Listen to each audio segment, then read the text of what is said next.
When you get what you want in your struggles for self and the world makes you king for a day, just go to the mirror and look at yourself and see what that man has to say. It's unbelievable. You know, that's why sometimes I call you guys commies. They want you to cook the dinner. At least they ought to let you shop for some of the groceries. I have no mental defense. I still like this game for some reason. For it isn't your father or mother or wife whose judgment upon you must pass. The fellow whose verdict counts most in your life is the one staring back from the glass. Giants win! Giants win! The Giants win their second Super Bowl! He's the fellow to please, never mind all the rest. For he's with you clear to the end. The Patriots are going to the Super Bowl! And you've passed your most dangerous test if the guy in the glass is your friend. Jets fans are betting that the coach will show them the way. Total domination by the New York Jets here. You may fool the whole world down the pathway of years This is definitely the end of my coaching career. and get pats on the back as you pass. And the Cowboys are going back to the playoffs. But your final reward will be heartache and tears. If you cheated the man in the glass.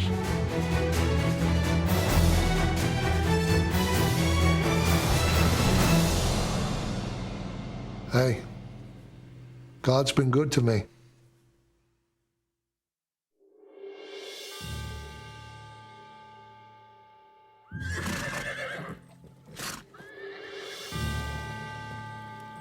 It's late spring in upstate New York.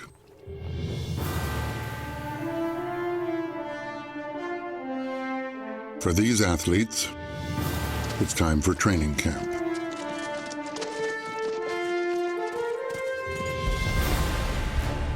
And this coach loves training camp. Hey, Carlo. How you doing, buddy? That guy, Mikey, I'll tell you the truth. My first horse I ever had, 1990. His name's Nickel Defense. He rode him. Oh, yeah? Yeah, he rode him. He won a few races, too. Yeah. Hey there, how are we doing today, huh? There's an allure to both horse racing and football. To survive in both, you have to endure extreme highs and lows. And even if you're Bill Parcells, you better have really thick skin. If you have pain in your biceps, that's not necessarily a rotator cuff, is it? I can't swing. That's bad. If you can't swing. No, but I mean, it goes down. Yeah. Let me ask you a question. Maybe you just need to suck it up.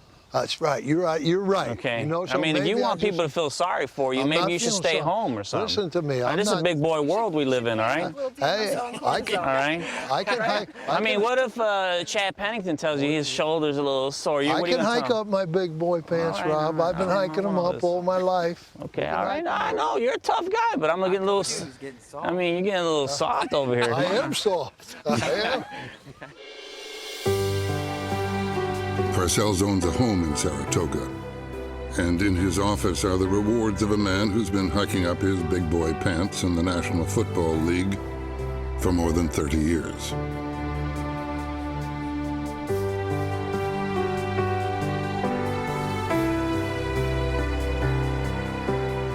In the middle of the room sits a picture of Charles and Ida Parcells, who raised Dwayne, Bill's given name, in New Jersey. It's surrounded by images of friends and coaches, including the most important and influential coach in Bill Parcells' life. When I first met Bill Parcells, his father said to me, "Coach, sometimes Dwayne needs a kick in the butt. Take care of business." I got 3 stories Mickey told me. I just want to get a quick thought on them. One of them's throwing me out of the gym, right? Correct. Yeah, he threw me out plenty of times. I don't think I was insubordinate, but I was high-strung, confrontational. And very talented. And as he matured, Parcells impressed his coach. He was a junior, and we had lost a game to Fairlawn High School, and he's the last one out of the locker room. I'm waiting for him. I remember it vividly. It was just myself and him left there. He said, "You played well, son." And I said, "Yeah, no, Coach, it doesn't make any difference." I said, we just didn't win. I didn't do enough." he turns to me and said, Coach, when you play a game, you either win or you lose. And we lost. And he goes off into the night. You don't get any medals for trying something. You get medals for results. You see that thing up there? You know what that thing is? That's a scoreboard. Okay. That's why they got it up there. It says Jets and Giants. You know what I mean? Hey, if they didn't have that son of a gun up there, then it wouldn't mean anything. We could just fool around. What makes him tick? Highly competitive. This is about competition here, son. You know what I'm saying? It's about competition. We go out there and chip balls the other day. I'm talking about just chipping balls. He's got a bad back. He can't swing the club full speed right now. He's taking some medicine. So he says, doctor says we can go out and chip, so let's go out and chip. So we're chipping for 10 cents. Okay, we're chipping for 10 cents, and he chips the ball to the left of the pin, and I chip it by the pin. He says, I won that one. I said, no, it looks like the same. No, I won that one. I'm on over 10 cents. You see, you understand the point? It's not the money. It's not the job. It's the competition. Parcells played college football at Wichita State and was drafted by the Detroit Lions. But his future was in coaching. In 1964, he began an odyssey in which he'd have 7 college jobs in 15 years. Everything that made Bill Parcells what he became was done in little bits and pieces. I mean, he was on the road more than Willie Loman. He went from job to job to job to job. Parcells' first head coaching job was at Air Force in 1978. 1 year later, the New York Giants, who played their games a few miles from Parcells' boyhood home, offered him a job as defensive coordinator. We talked about it, and I said to him, if you want the brass ring, you got to go to the Giants.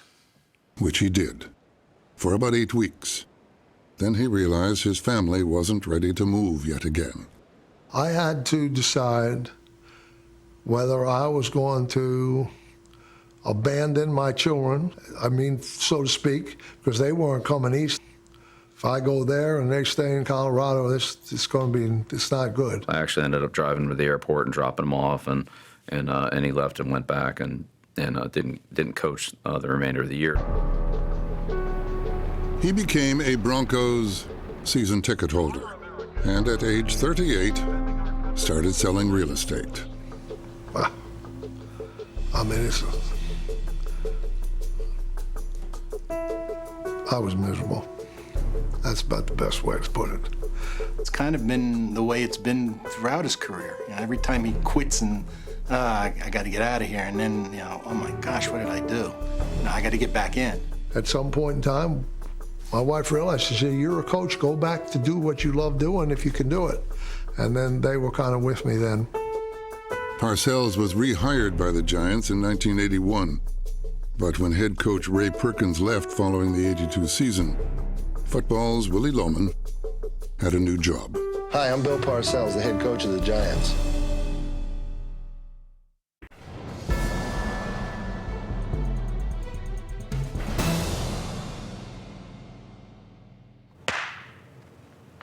Before I became the head coach of the Giants, I coached the linebackers. And some of the things that I tried to stress with, some of the things that I tried to stress, golly. I always emphasize that, I got to start this over. It's okay. Unfortunately for Bill Parcells, there were no second takes on his first season as head coach. Jimmy, the New York Giants are in the midst of a pathetic season. What about Coach Bill Parcells? Is he secure for next year? Parcells inherited quarterback problems. He inherited bad drafting. Now the Giants are looking to get rid of him, Brant. The Giants won just 3 games in 1983, and in a 6-week span following the season, Parcells' mother and father both died. It wasn't without some strong emotional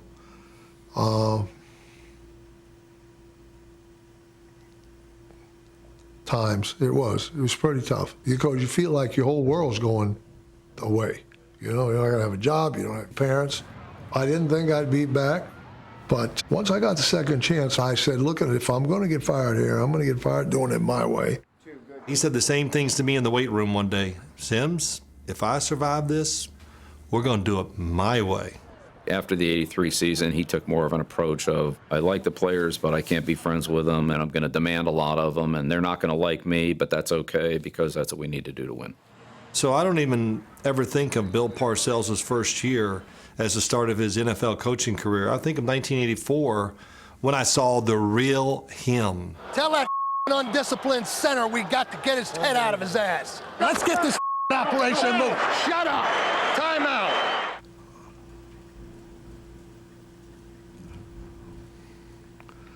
This is not a game for the most well-adjusted people. Sometimes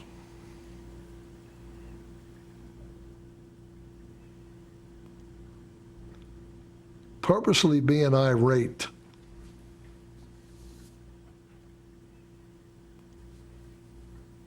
in order to accomplish something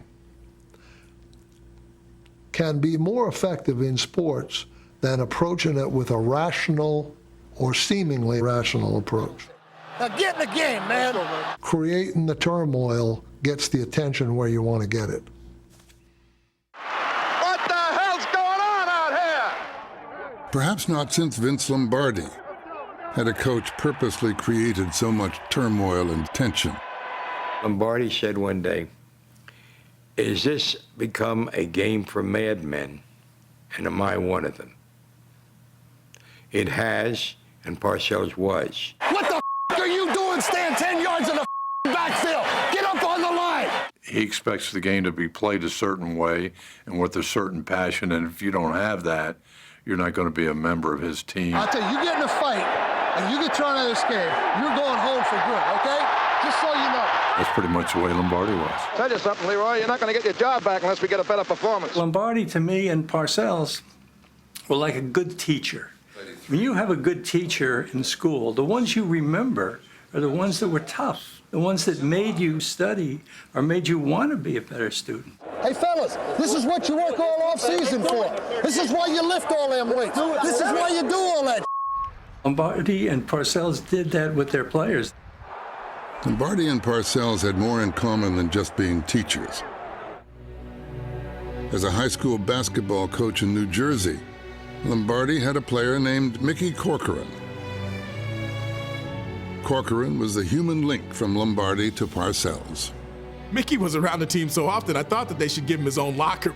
We didn't know if Mickey was part of the administration officially or what, but I think Mickey Corcoran, in many respects, filled that void of being that parent, that guardian, that counselor. That was Mickey's role as we saw it. You know, I remember playing in the playoff game in 1984 out in Los Angeles and coming to the sideline, and I never had a conversation with Bill where Mickey wasn't right next to him. 1 year after almost losing his job, Bill Parcells won his first playoff game. We walked off the field together. I turned to him, I said, "Bill, God put you on this earth to be a football coach. Great time." Yeah, I remember like it was yesterday. And I love all of you. By 1985, the winds of change had been embraced by Parcells' Giants, but it was the wind off Lake Michigan that helped put an end to the '85 season. Landetta from his end zone. Bears will get good field position. Oh, he missed it! This is the football. He missed it's it! loose on the field. Touchdown. I remember when I came to the sideline, he came over, took his headphones off, and he looked at me and he said, "What happened?" And I said, "I didn't get it." And he just looked at me and walked back and never said another word to me about it. You know, something you think he'd come down on you for. And that was another great thing about him. You know, he was always all over us so much because he cared and wanted us to win, and we won most of the time, that when things weren't good, you think, "Oh man, he's just gonna kill us." He would do the opposite. He'd do the opposite because he understood that's when you needed a lift. As much as you wouldn't like the things he'd do, that's what would make you love him as a coach. Following the game, it was Mickey Corcoran who gave Parcells the lift that he needed.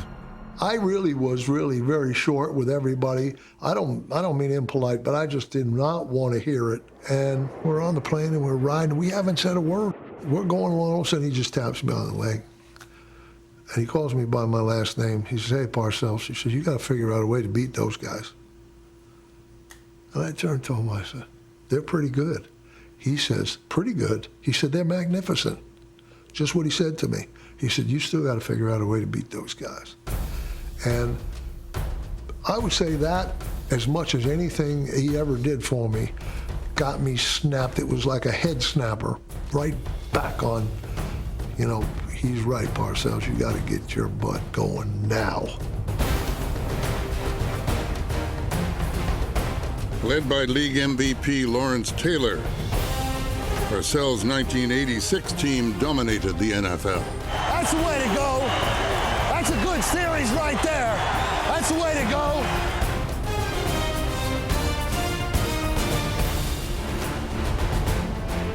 Keep it simple. Find the guys who can do it. Go out there and stick it up their ass.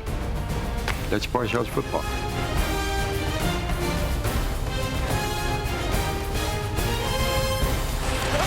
Throws wildly, intercepted. There goes Taylor down to the 20.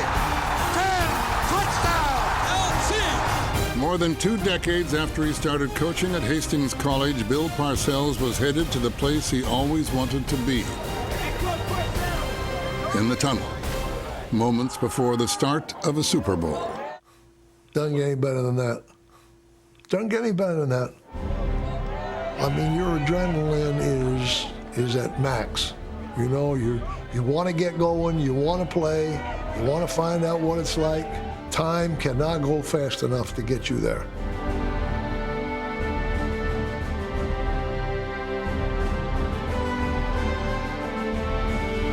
Hey, it's as vivid to me right this minute. I can put myself right back there.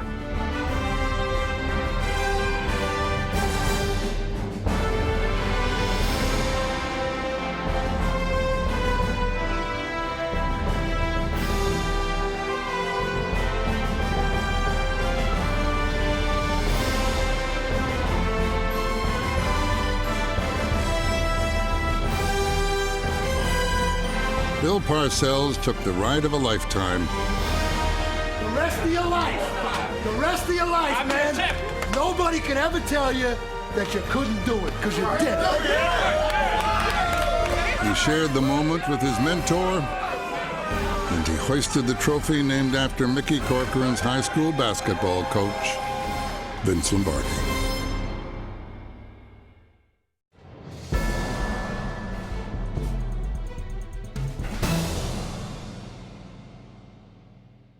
This is his autobiography. I wonder if you could read that page for me right there, what that says.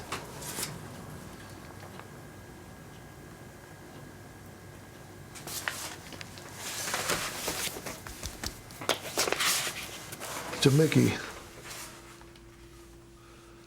the Jersey guy who made all the difference for this Jersey guy. That's true. That's why we're still great friends. What's a Jersey guy? I don't know.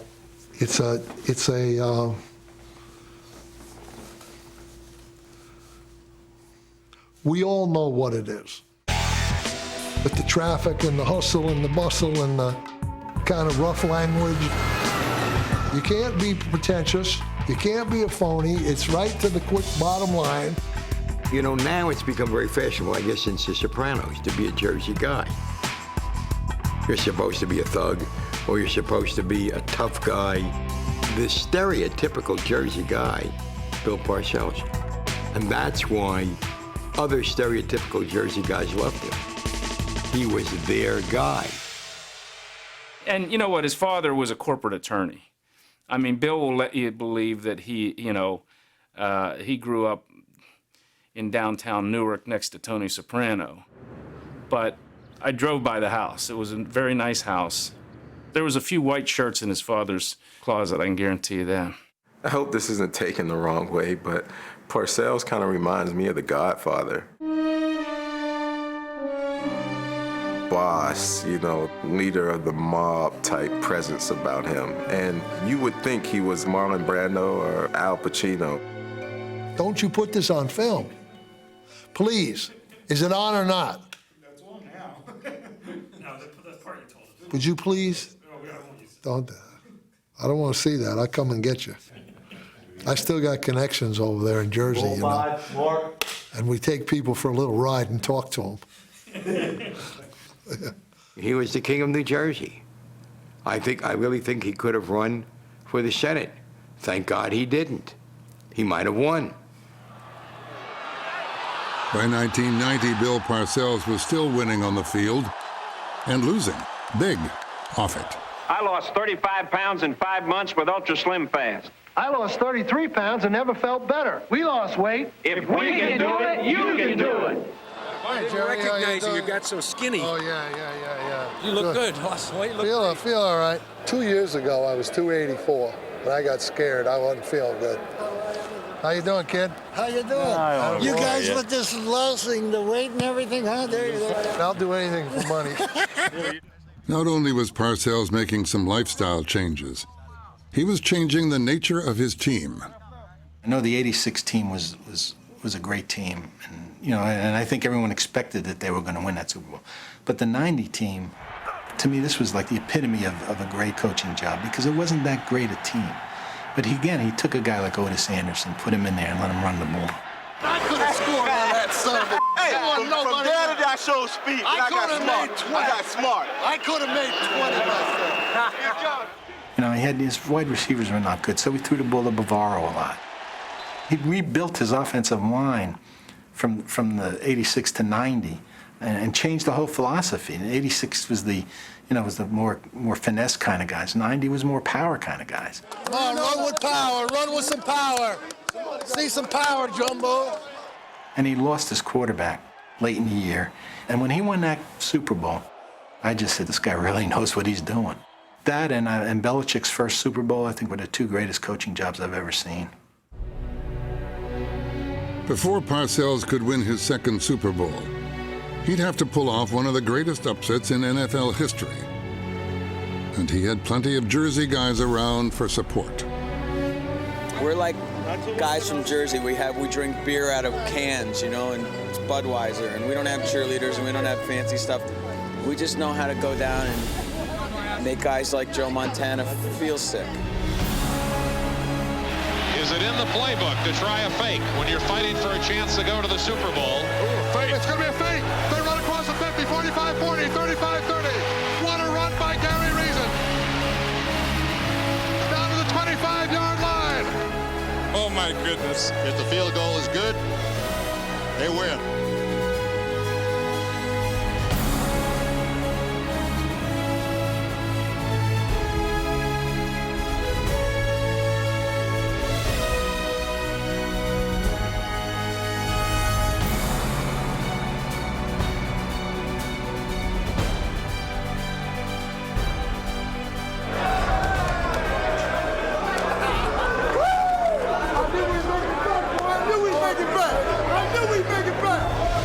Seconds to go. Giants on top.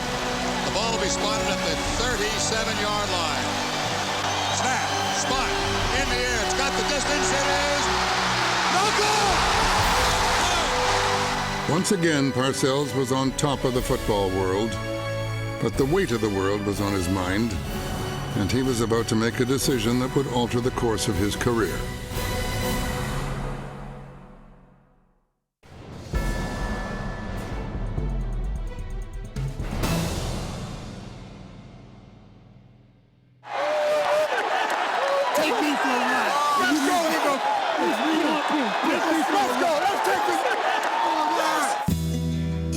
The post-Super Bowl ride of Bill Parcells resembled a roller coaster. It turns out that the vessel that I had blocked controlled 40% of my heart. Thank God I never had a heart attack, but I asked the doctor, I said, Doc, what would have happened if I had a, he said, 50-50. And he said, and your quality of life would have been very bad. So I'm going to resign my position here. I spoke with George in Wellington yesterday. Hi, everybody. I'm Marv Albert. And we are delighted to welcome in the one-time head coach of the defending champion Super Bowl crown club, the New York Giants. And Bill, we welcome you to our broadcast crew. Some of the aspects of that life I enjoyed very much. But I never really lost what I perceived myself to be, which is a coach. With a great deal of pleasure, I present to you the new head coach of the New England Patriots, Bill Parcells. Thank you very much, Jim. I'm committed to try to build a championship team here. This is my last job. This is either going to work or it's not going to work, but there'll be no more coaching jobs for me. I'm trying to follow you, though. You know, a couple years ago it's Slim Fast commercials. Now it's Dunkin' Donuts. I can't get a read. Isn't it awful? Oh, I see. Huh? Yeah. Well, every once in a while I get a little mercenary. You got to do it. As he would do over the course of his career, he recruited members of the Parcells coaching tree. I wanted to be late so you'd have somebody to yell at, so NFL Films would have you yelling. You got a typical staff. Bill Belichick may be the most successful of the bunch, but he's not alone. In the past decade, 5 Super Bowls were won by coaches who served as assistants under Parcells. I'm ecstatic.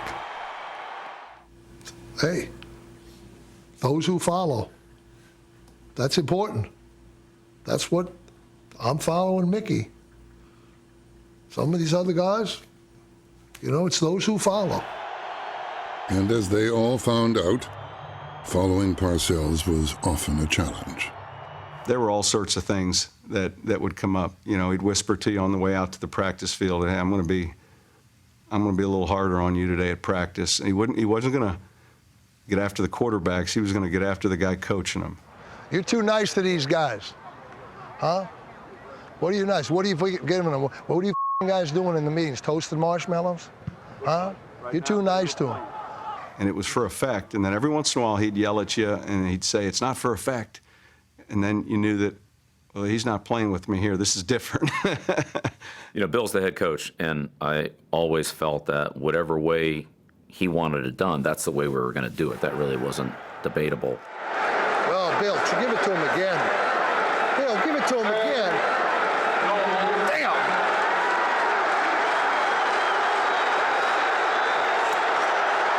I didn't always feel that he was right, but I respected what he said, and I respected the fact that he had the right to make the final decision. Don't you start giving me any check. Your ass will be out.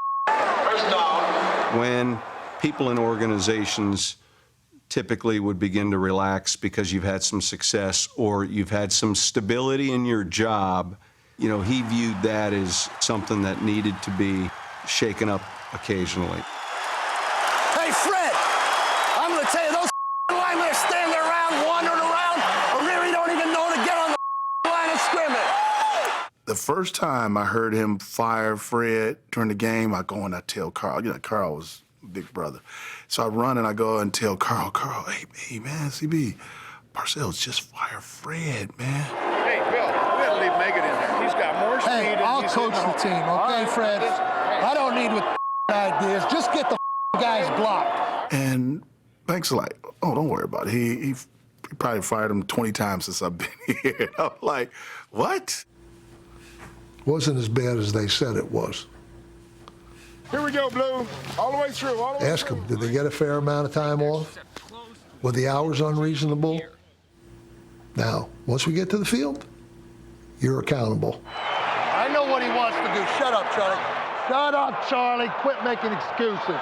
But those who could handle the pressure got a complete NFL education. Yeah, but I don't like that protection, Sean. He, on a pretty regular basis, called me into his office and told me things that he thought I would need to know when I became a head coach.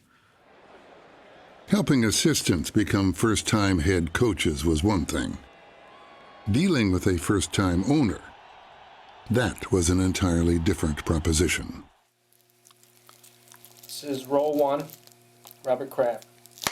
This is roll 5. What kind of guy is Robert Kraft?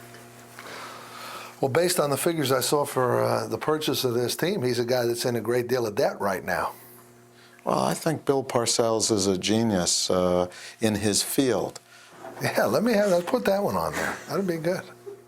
When you get a new owner and he doesn't know the business and you're right in the middle of the fray, sometimes you don't really have time to explain it all the way it needs to be explained in detail.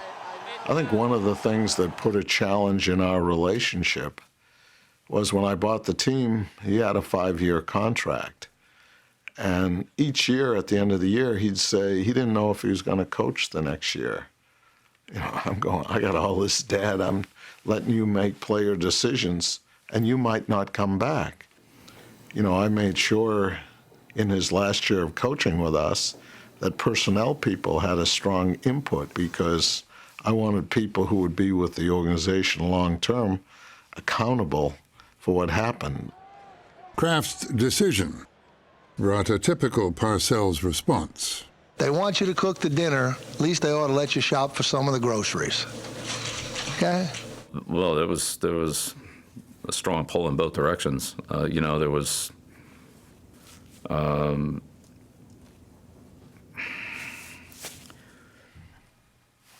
was complicated. I would say, retrospectively, I probably wasn't as understanding as I could have been. And I'm sorry about that. The situation grew worse despite a victory in the 1996 AFC Championship.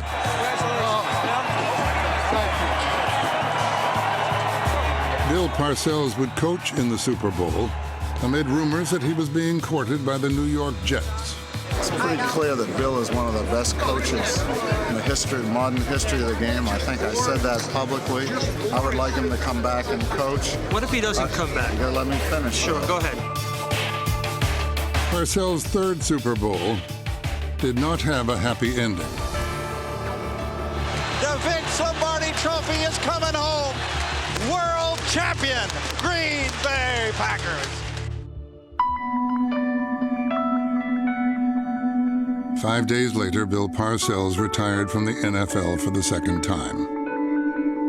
I know I left a good team there, a real good team, and it was very young. Young quarterback, Bledsoe, Curtis Martin, Terry Glenn, Lawyer Malloy, Ty Law, Troy Brown, Willie McGinnis, Brewski, Bruce Armstrong, Ben Coates. I had a lot invested. And so to leave that was hard.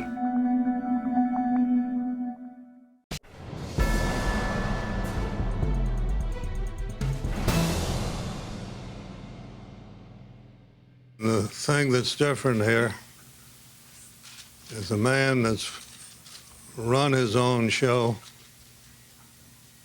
and the only cook in the kitchen. Issue 1, total control. Should NFL coaches wear 2 helmets? 1, the head coach helmet, and 2, the general manager helmet. Pat? A coach and his players are like Julius Caesar and his legions in Gaul, John. One man orders and they march. Pat never saw a dictator he didn't like. Julius Caesar never led a team coming off a 1-15 season. Once again, Bill Parcells faced a major rebuilding process. Oh, Dick, I'll tell you, I'm too old to do this. These guys here, I'm telling you, this is hard. We're doing a little better, but it's hard. Because, you know, teams 1-15, they just get beat down, you know, mentally. You got to... Just remember what you did up at the other place. Well, thanks. That other place was New England, and his first trip back there was a memorable night for a player Parcells had nicknamed Boy Wonder. It was my first time with Parcells on the other side, and I had this, like, you are the enemy now. Like, I am going to destroy your team just because you are the one who's coaching them, and you're not coaching us anymore, you know? So I had one of my best games ever. I ended up having like 200 yards or so. And every time I got tackled out of bounds on the Jets sideline, I would just walk away from him and look at him, like just stare him in the eye. After the game was over, came up to me and he said, "Boy Wonder, who you think you're growling at? Who you making those faces at?" And I just said, "Coach, it was just my competitive spirit, and that was the mind frame I had myself in." And, you know, we laughed about it, and we were walking. I remember saying, "Coach, all jokes aside, I don't really remember telling any other man this in my life." I said, "But, man, I really love you. And if it weren't for you, I don't know where I'd be." And he just looked at me, and it was like his mouth slowly cracked, and "I love you too, Boy Wonder," you know? And we parted our ways, and next year came after me. The next year, Parcells brought free agent Curtis Martin to New York. Score! That looks like a football team now. In just his second season with the Jets, Parcells won a division title. But he could not take the Jets to the Super Bowl. The clock strikes midnight. The season is over for Bill Parcells and his New York Jets. Might have been the most emotional he has ever been. The emotion wasn't for me. The emotion was for Leon Hess. I knew he wasn't in good health. He had been a wonderful owner. He really was a great guy. All right, Mr. Hess, nice to see you, sir. God bless. I'm going to be very selfish, not going to be humble. Good luck to all of us. Thank you very much. Good. You're going to laugh at this. Being a Jersey guy, he got it. He understood, and he was a bottom line, quick to the point guy himself. So we got along exceptionally well for the entire time that I was there. Parcells would stay one more season, and he would receive a parting gift from the man who won the Jets' 1999 MVP award. I got that trophy, said to myself, this is all a result of him. Without him, there's no way. Parcells not only helped me become a good football player, A spectacular run by Curtis Martin. but he helped me become a better man. I really believe that he, in a way, helped save my life, for sure.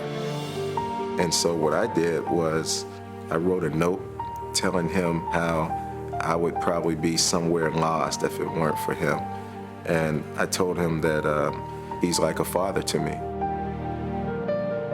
I snuck into his office and put the note and the trophy on his desk. One of my cherished mementos, I would tell you that. I have it in my house in Saratoga in a prominent place. He told me he cried. For him to tell me that, I thought meant a lot, because that's like him, in my mind, letting the walls down, you know, and allowing me a step closer, you know.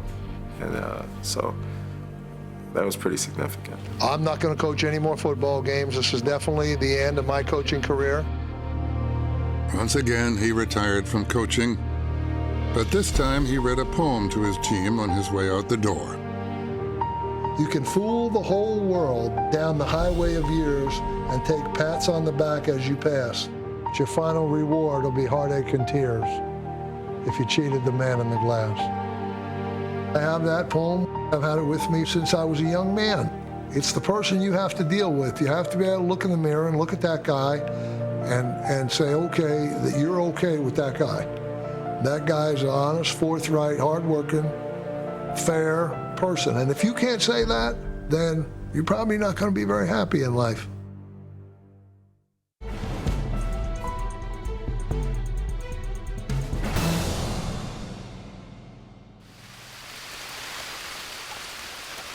During spring training in Jupiter, Florida, Bill Parcells visits his favorite baseball team. Yachty, how you doing, kid? How you doing? Good to see you. Good to see you, man. Good to see you. Good, doing good, aren't you? That's my guy right there. Our players and coaches, they recognize Bill. They know his history. And he's so outgoing that it's entertaining for our guys. I'll tell you what, I root so hard for that son. He don't know how hard I root for him. I get nervous when he gets up to bat. That's the truth. But anytime you ask him a serious question, he gives them a right-on answer. I've seen our coaches pick his brain. You're in for good, aren't you? Yeah.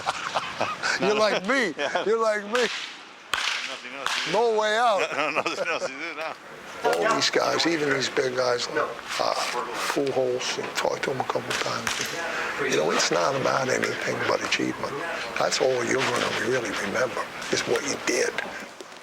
They all need a compass. They all do. I don't care who they are, their background, where they come from. Somebody's got to give them the right direction. Come on, fellas. Softball season's over. This is hardball tonight. These guys are going to hit back. I used to marvel at the way he handled his players. Like Mickey Corcoran, Bill Parcells had a coaching compass that always pointed towards tough love. Don't get me on the warpath, boys. It ain't pretty. Well, that's 2 stupid plays we've made in about the first 5 minutes. I was a young guy, and I can say I was a little selfish then. What's the last thing I told Douglas? I remember going into his office and saying that I don't want to be here anymore, I want to get traded. And I remember looking at me, and he said, son, you just don't get it. He said, if you want to get traded, I'll trade you. But he said, you have to learn how to be. What he meant was how to be a team player. After you leave, you finally realize what he was trying to accomplish. Those who got it became known as Parcells guys. But playing for Bill was never easy. When you played well, he wasn't going to pat you and go, ooh, you're awesome, because he expected that. I played really well one game, really well. He said something to me. I went, oh, come on, coach. I played great. He just goes, son, it disappoints me to think that my expectations for you are greater than the ones you have for yourself. He said to me, it was like sticking a knife in my heart. But it did what he wanted to. I was mad as hell for 3 or 4 weeks because of the way he talked to me, and I'll show him, and that's all he was about. Shut up, Sims. Now don't be a damn no-class player. The way he treated me, I'd never been treated like that from a head coach. It was very personal. If you're just tuning in, those guys are winning, 17-0. Incredibly honest, and it was awesome, and I loved it. Phil, look, when we call the Y kid, that's who we're trying to throw to. Don't be too inventive, okay? Okay, they took him. They're covering him. I know, I saw it. They're just going cover over him the last time? Yeah. I hate to have my relationship with him defined about our confrontations because it was so much more. But I do know that some of those battles, that my status with the players went up dramatically because they were like, you are the man. What's it feel like to yell at him? I'd give anything if I could do that. And I just would, I'd be like, wow, I'm sweating thinking maybe I crossed the line. And the players, they literally adored me for it. He just constantly played with your head. He loved playing with guys' heads more than any coach in NFL history. Some of these guys got to get their head out of their ass around here.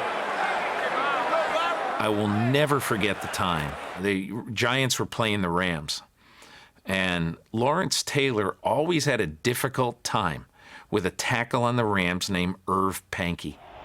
Parcells was trying to figure out how he could motivate Taylor that week.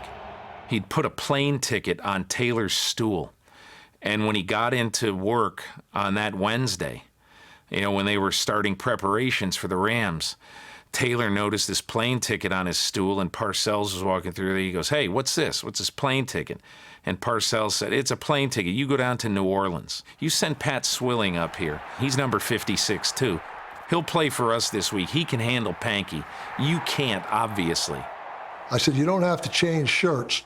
Just give him your helmet, and you take his helmet, and send him up here, and I'll use him Sunday. So Taylor is fuming, and he's throwing a few F-bombs at Parcells.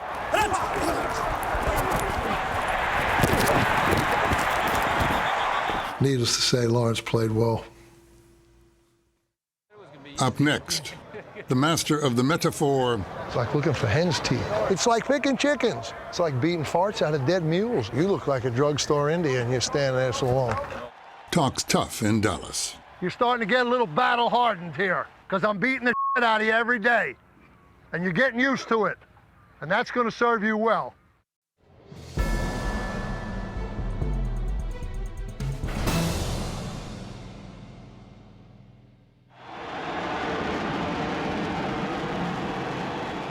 In January 2001, the New York Giants went to their third Super Bowl. But this time, Bill Parcells was no longer a head coach.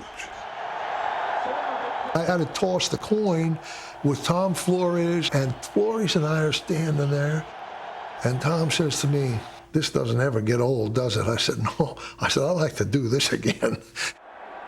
And in 2003, Parcells got another chance to try to do it again.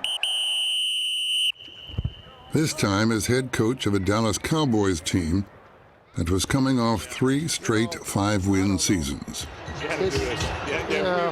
One more time. It's going to be, just try, and I'll do the best I can. And I'm handling it a lot better than I used to, You look like a teenager tonight. What's the matter with you? Come on, get your confidence up. You want to be in the big leagues? This is it. Come on.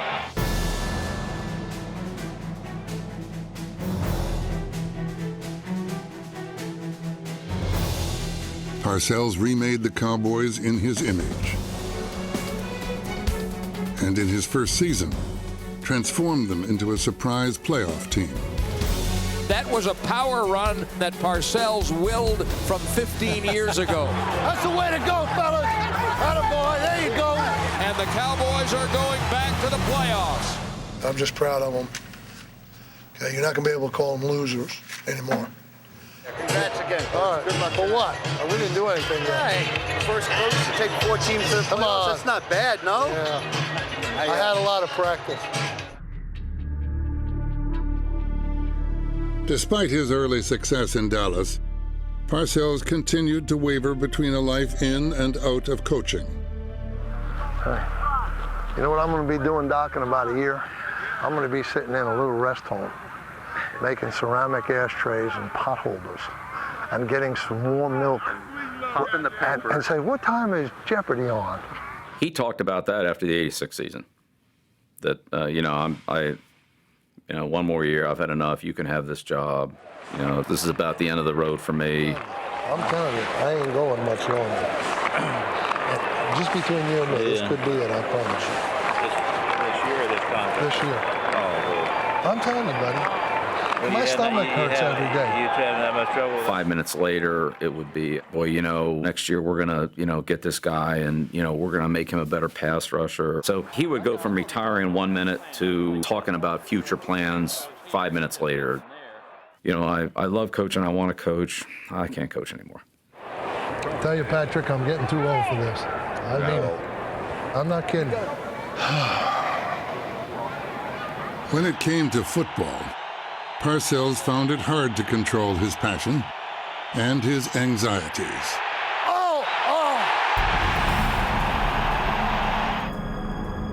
You don't know whether you're ever going to win. And that's a tremendous fear. Hey, Pat Riley has it best. Winning, and there's misery. That's all there is. Nothing else.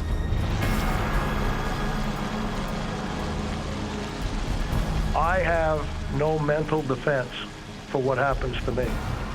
That's the best way I can explain it. Someone used that term to me, and it just hit me it just hit me right square in the, and as soon as he said it, I said, that's the trouble with you, Parcells.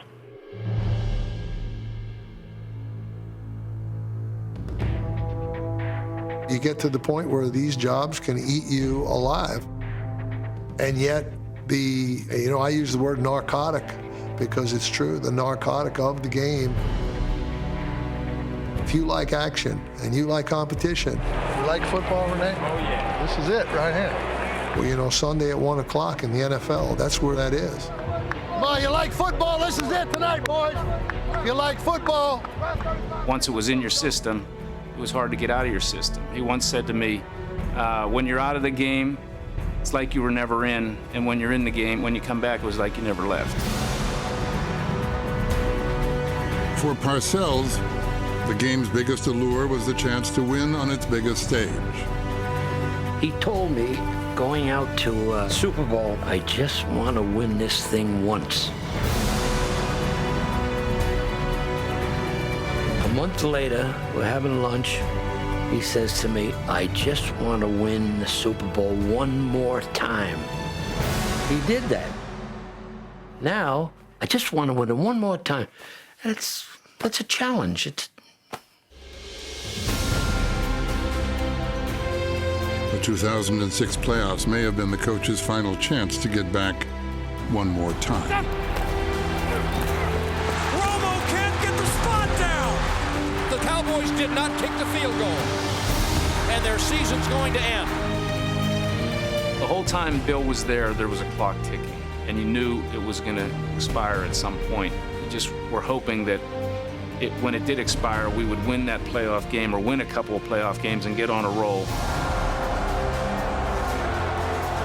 And in the end, when he left, I was very disappointed that he was leaving, because he's somebody that if you get close to him, you feel like you're close to a really dynamic person. And if he liked you, he made you feel special. Come on with me. A couple days before he left, I went over to see him in the lobby of his hotel, and I had a nice picture that I had a print made of.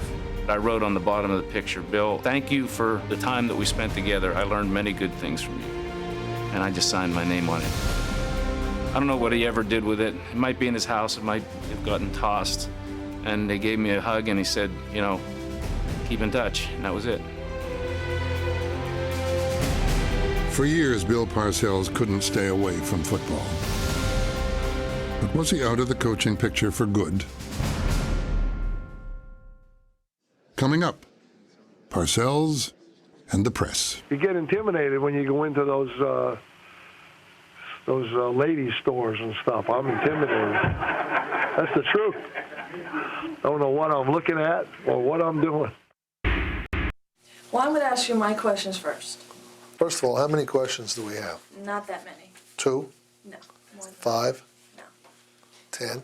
More than that. When you get tired, you just tell me to stop and we'll stop. I'm tired. The media never grew tired of Bill Parcells. Over 3 decades and 4 NFL head coaching jobs, Parcells formed a love-hate relationship with the press that was infuriating,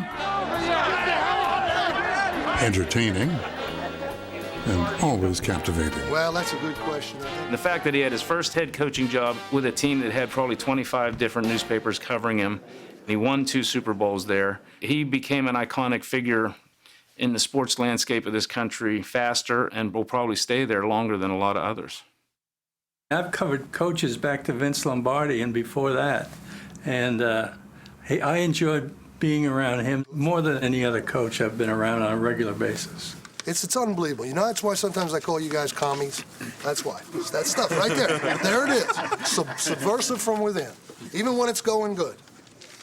He loved the media. His press conferences were like a 30-minute entertainment show.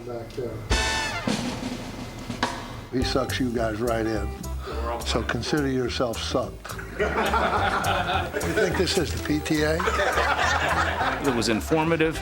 It was funny. And I'm not trying to be funny. I'm not trying to be funny. It's just different. And time must be up. To him, it was a game. It was a strategic chess match.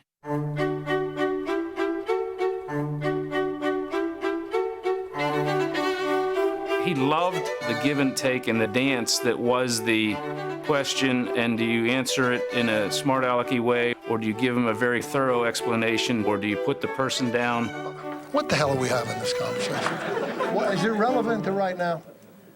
Well, I mean, is it or not? If I knew I was asking a question that I really wanted an answer, he wasn't going to give it to me. If I didn't want an answer, he would lecture me on the answer. But he would do this with everybody. Is losing worse than winning is good? Is this a quiz show? What's this Sable got you doing? He's got us all. Huh? What's he been doing? Smoking pot down there? All right. Are we going to send out for Chinese food? Yeah, eventually. Bill, does that mean you were annoyed with your defensive coach? I don't mean any thing, okay? You got me? I don't mean anything. Even though sometimes he was looked to be abusive or be rude, Get them cameras out of it. Get that microphone out of it.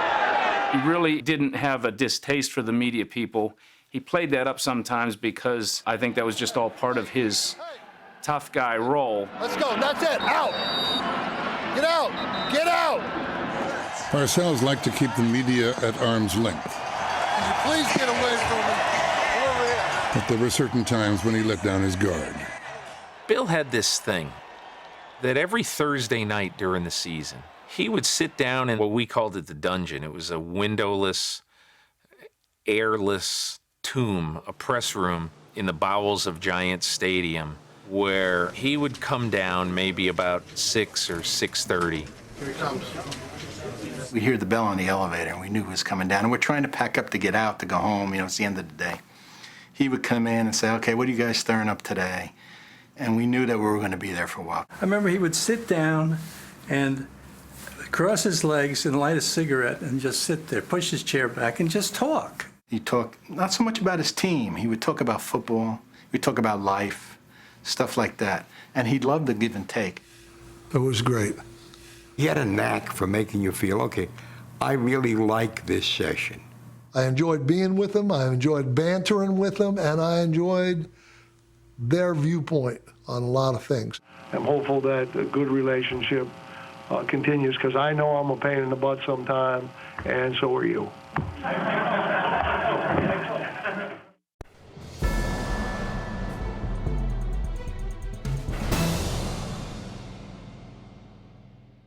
In the movie City Slickers, when Billy Crystal is trying to figure out what's missing in his life, you know, the old cowboy says, you got to figure out the one thing in life that's important. And he said, what is it? And he goes, it's this.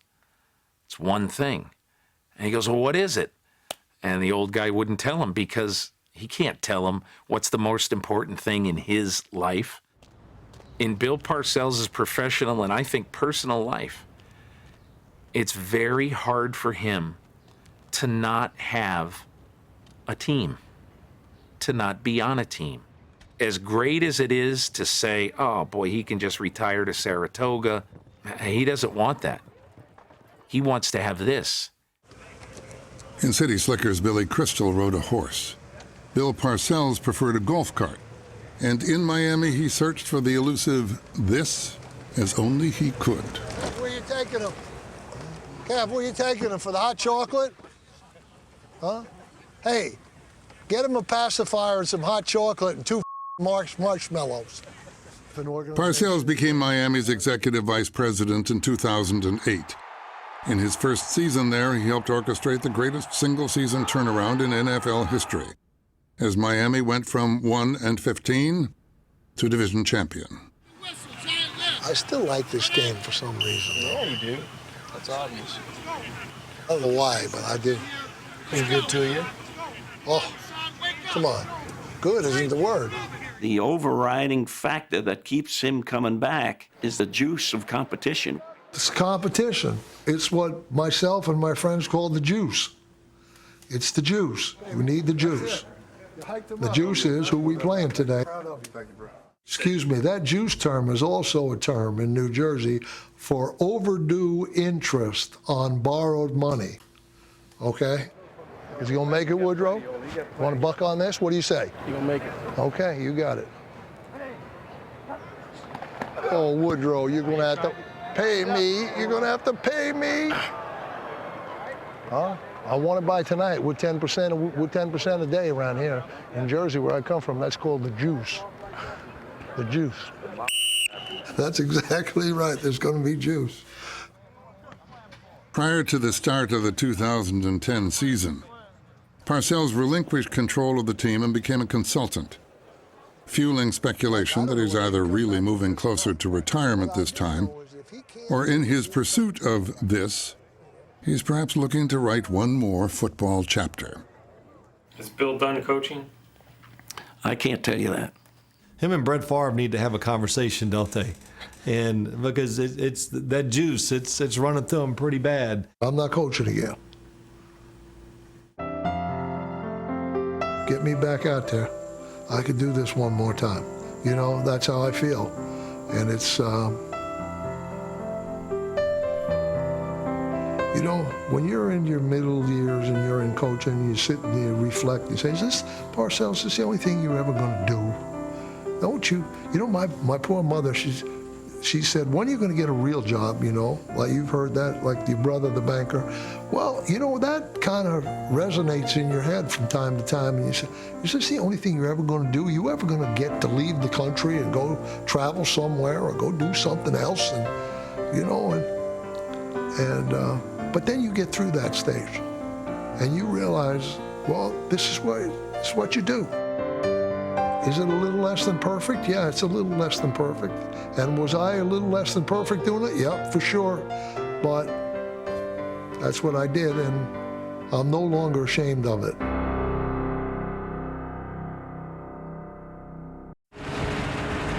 Every morning on his way to the Miami Dolphins headquarters, Bill Parcells crossed the 17th Street Bridge in Fort Lauderdale.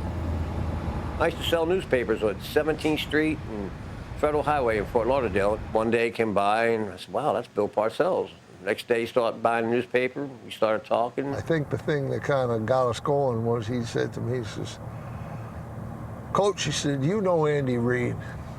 And I said, yeah, I do. He says, well, tell him to draft a blanking wide receiver. He said, just like that. Bill called me and he goes, Andy, I met one of your fans. I said, you did? He says, yeah. You know, when I drive to work every day, the newspaper man, he's a homeless guy, and he sells these newspapers, and he's the biggest Eagles fan in the world, and he's always telling me how great you are and how we stink. He says to me, he says, I talked to Andy, and he says he's going to send you a hat and a shirt. And I'm thinking, this is bull. I'm thinking, I just met this guy, this is Bill Parcells. Yeah, he's going to Andy Reid's really going to send Bill Parcells a hat and a shirt and give it to me. Next day I had a hat and shirt. Unbelievable. In any case, I finally said to him, I said, John, can't you find another job? He said to me, he says, I can't get a job because I don't have an ID. I said, well, why don't you get an ID? He said, well, I don't have my birth certificate. He said, I can't get one. So I said, well, maybe I can help you out with that. So he did. Parcells talked to some people who helped John get an ID and a job. I'm a busboy, 58-year-old busboy. He's working and making a living. He's got a roof over his head. He's happy. He's sober. He's doing well. Andy, every time I talk to Andy, he says, how's my homeless guy doing? I told him, I said, he got a job. I don't know any person that has his kind of influence, power, wealth, and it just takes time to, deal with just a regular dude. When I had my heart operation, and I can assure you, when you're going to that operating room, you are aware of your mortality. I can assure you. And the man who fixed me was a wonderful heart surgeon from Philadelphia, who just died recently, named Paul Adonisio. And I can remember laying in my bed when I was getting ready to leave the hospital at Temple University there in Philly, and trying to find the words to thank Paul for what he'd done. And there really wasn't anything I could say. So I just said to him, I said, Dr. Adonisio, I said, I don't know if someone's gratitude means anything to you or not, but if it does, I want you to know that you have mine. And he looked at me right in the eyes and he said, certainly it does. And he impacted me. So certainly if I've affected someone in a positive way, that means a lot to me as well.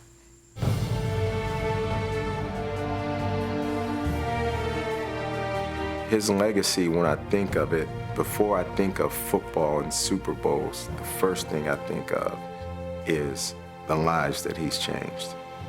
I think Parcells is a life changer. You'll be all right. You'll be all right. You know why? You know why? Because I ain't gonna let you fail.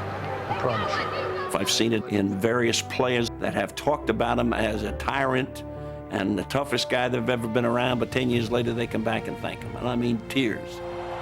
I'm so glad I had the experience to play for him. I really mean it. There's never a day that goes by where I don't try to put some wisdom on somebody, and I quote him. I want to give a special thanks So a coach of mine, Bill Parcells,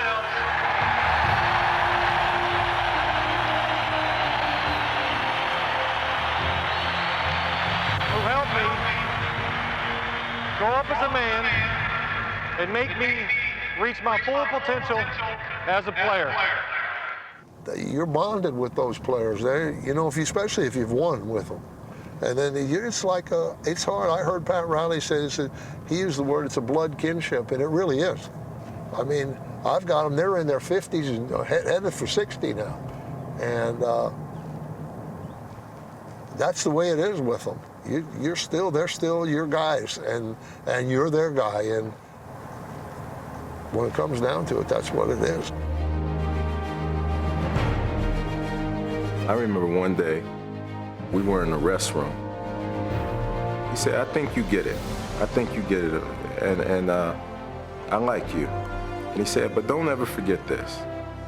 I said, what's that, Coach? He said, you'll always be the hardest person for yourself to see. You know, and at the time, I'm like washing my hands, and I'm looking in the mirror, and I see him behind me, and it just kind of clicked. So, do you like the man you see in the glass now? He's a little less than perfect, but he's doing better.